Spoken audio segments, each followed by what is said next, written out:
Good afternoon students, welcome to the class. आज का जो हमारा टॉपिक है वो है elastic versus inelastic collision.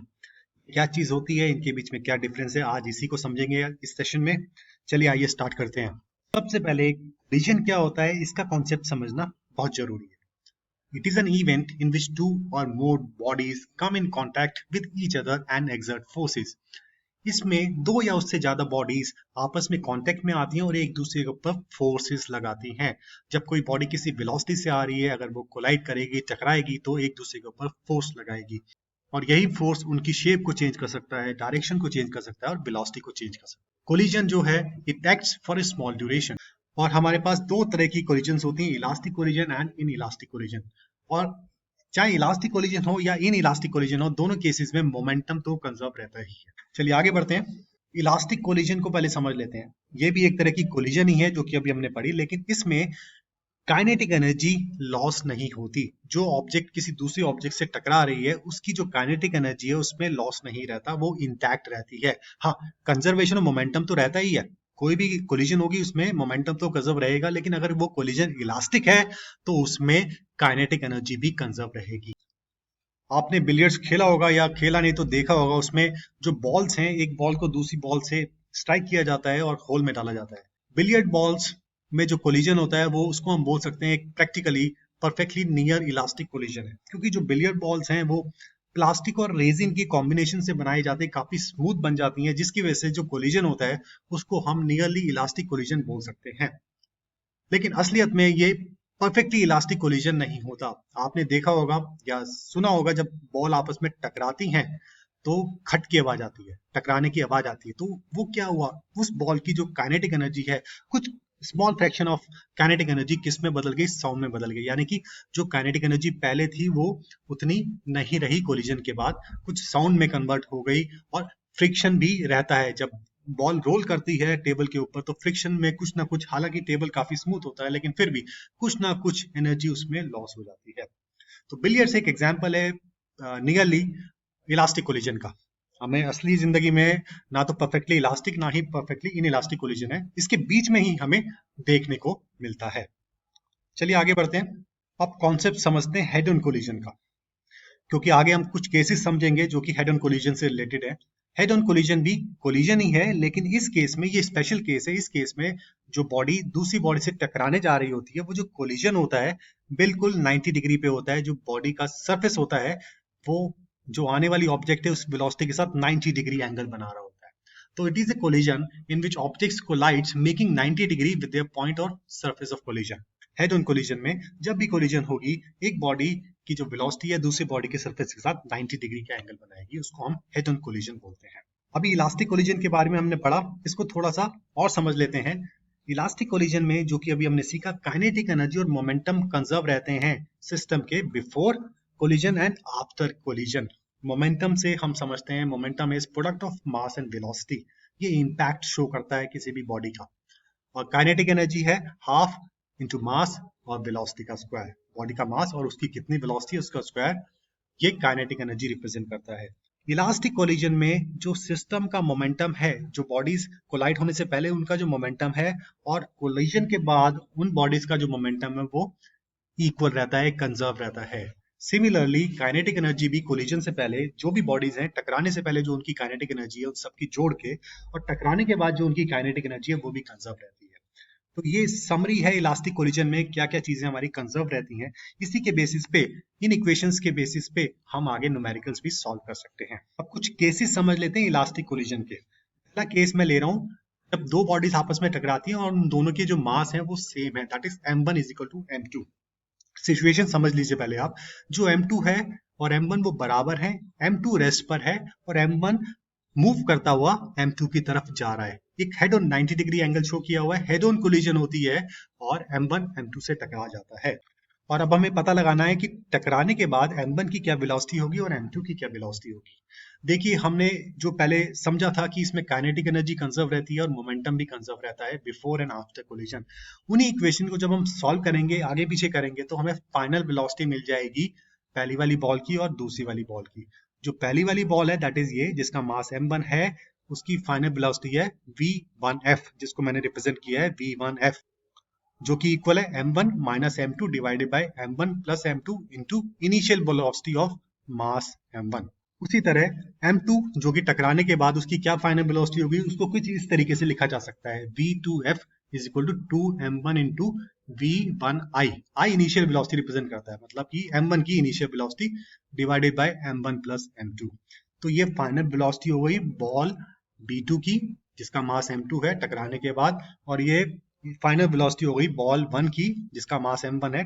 अब देखिए हम इसमें वैल्यूज अगर पुट करेंगे हमें पता लग जाएगा कि टकराने के बाद क्या सिचुएशन होगी। फाइनल वेलोसिटी मास m1 की टकराने के बाद क्या होगी, आप खुद देख सकते हैं m1 माइनस m2। जब m1 और m2 आपस में इक्वल है तो इनका अगर हम माइनस करेंगे तो वैल्यू जीरो आएगी।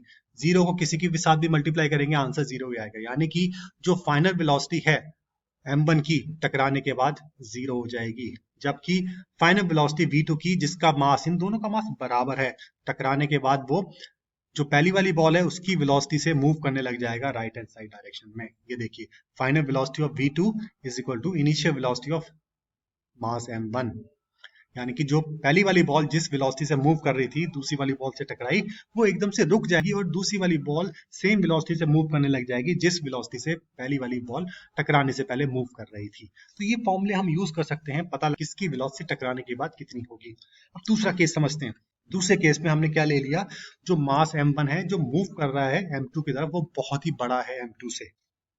अब जब ये मूव करता हुआ जा रहा है टकराएगा, हमें पता लगाना है कि टकराने के बाद m1 की क्या वेलोसिटी होगी और m2 की क्या वेलोसिटी होगी। सेम फॉर्मूला है, इसमें अगर हम वैल्यू पुट करेंगे तो हम पाएंगे जो बड़ी वाली बॉल है जब वो टकराएगी तो उसकी वेलोसिटी में कुछ खास फर्क नहीं आएगा, ऑलमोस्ट जो उसकी टकराने से पहले वेलोसिटी थी उसी वेलोसिटी से वो आगे मूव करने लग जाएगी।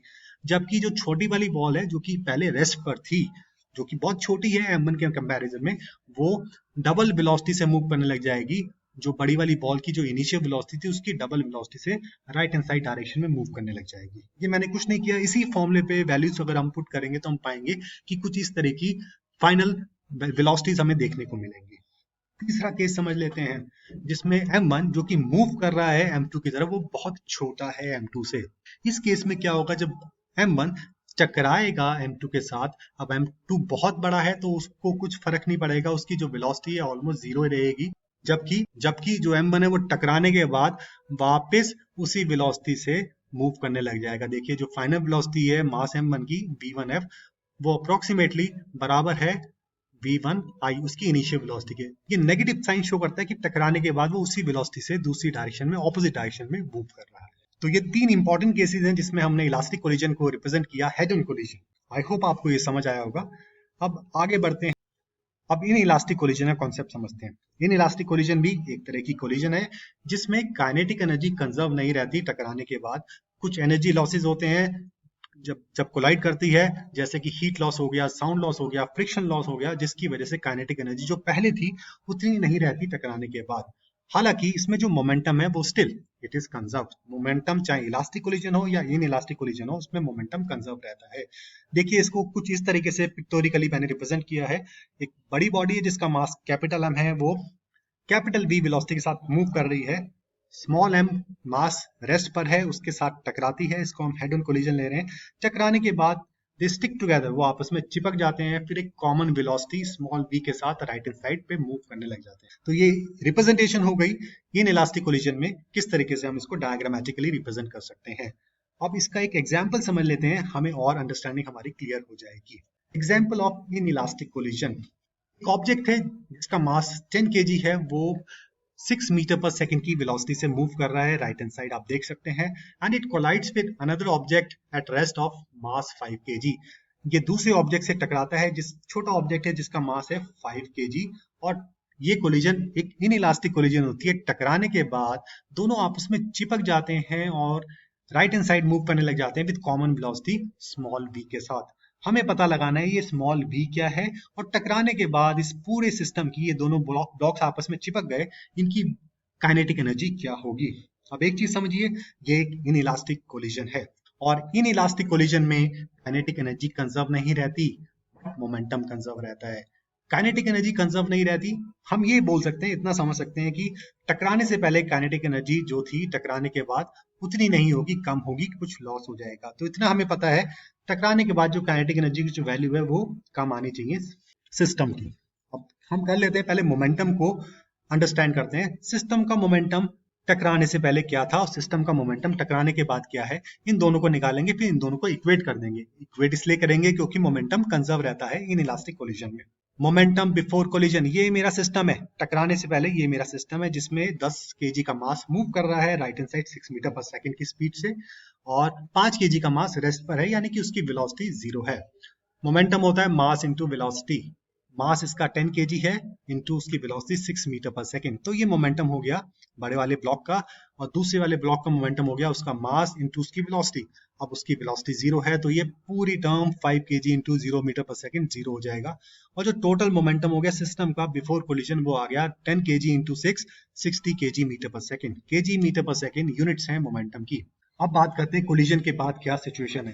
कोलिजन के बाद ये आपस में चिपक जाते हैं दोनों ब्लॉक्स, यानी कि इनका टोटल मास हो गया 10 केजी प्लस 5 केजी 15 केजी, और फिर ये कॉमन वेलोसिटी से मूव करने लग जाते हैं राइट हैंड साइड, यानी कि इसकी कॉमन वेलोसिटी हो गई v, इसका टोटल मास हो गया 15 into v kg metre per second. इसका टोटल मोमेंटम हो गया सिस्टम का टकराने के बाद। टकराने से पहले 60 केजी मीटर पर सेकेंड, टकराने के बाद 15 v kg metre per second. अब इन दोनों को हम इक्वेट कर देते हैं। Momentum before collision is equal to momentum after collision, conservation of momentum. जब इसको इक्वेट करेंगे तो हमारी जो कॉमन वेलोसिटी है, जो कि जिससे ये मूव कर रहे हैं दोनों ब्लॉक एक साथ राइट हैंड साइड, वो आएगी 4 मीटर पर सेकेंड वेलोसिटी से। अब पता लगाते हैं कि टकराने के बाद इसकी काइनेटिक एनर्जी क्या होगी। हालांकि हमें पूछा नहीं गया कि काइनेटिक एनर्जी टकराने से पहले क्या होगी, लेकिन हम निकाल लेते हैं, हमारी अंडरस्टैंडिंग क्लियर हो जाएगी। टकराने से पहले सिस्टम जब टकराया नहीं था, आपस में ब्लॉक्स टकराए नहीं थे, तब काइनेटिक एनर्जी क्या होगी। देखिए काइनेटिक एनर्जी इस वाले बड़े वाले ब्लॉक की प्लस काइनेटिक एनर्जी छोटे वाले ब्लॉक की is equal to kinetic energy of the system before collision. Kinetic energy का हमें फॉर्मूला पता है, half M V square. M mass है, वी वेलोसिटी है। अब पहले हम काइनेटिक एनर्जी निकालते हैं बड़े वाले ब्लॉक की, दैट इज हाफ इंटू 10 जो कि उसका मास है, इंटू 6 स्क्वायर, 6 उसकी वेलोसिटी है, हाफ इंटू 5 इंटू 0 स्क्वायर, क्योंकि वो रेस्ट पे है तो उसकी वेलोसिटी हमने 0 ले ली।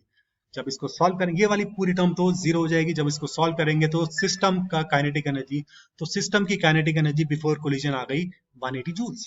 अब बात करते हैं kinetic energy after collision. Collision के बाद ये दोनों चिपक जाते हैं और 4 मीटर पर सेकंड की वेलोसिटी से राइट हैंड साइड मूव कर रहे हैं। तो इनका सिस्टम का काइनेटिक एनर्जी हो गई हाफ एम वी स्क्वायर, मास हो गया 15 केजी, वेलोसिटी हो गई 4 मीटर पर सेकंड। जब इनकी वैल्यूज पुट करेंगे तो आएगा 120 जूल्स। अब देखिए सिस्टम की काइनेटिक एनर्जी टकराने से पहले थी 180 जूल्स, टकराने के बाद हो गई 120 जूल्स। टकराने पर इन इलास्टिक कोलिजन में एनर्जी लॉस हो गई, 60 जूल्स की एनर्जी लॉस हो गई। कैसे हो गई? जब टकराएंगे कुछ साउंड रिलीज होगी, हीट इसमें एमिट होगी, फ्रिक्शन की वजह से एनर्जी लॉस हो गया। तो ये टोटल एनर्जी लॉस 60 जूल्स का एनर्जी लॉस हो गया इस इन इलास्टिक कोलिजन में, और फाइनल इसकी जो काइनेटिक एनर्जी आई कोलिजन के बाद वही 120 जूल्स। तो आई होप स्टूडेंट्स ये आपको क्लियर हुआ होगा इन इलास्टिक और इलास्टिक कोलिजन। अब इसको समराइज कर लेते हैं।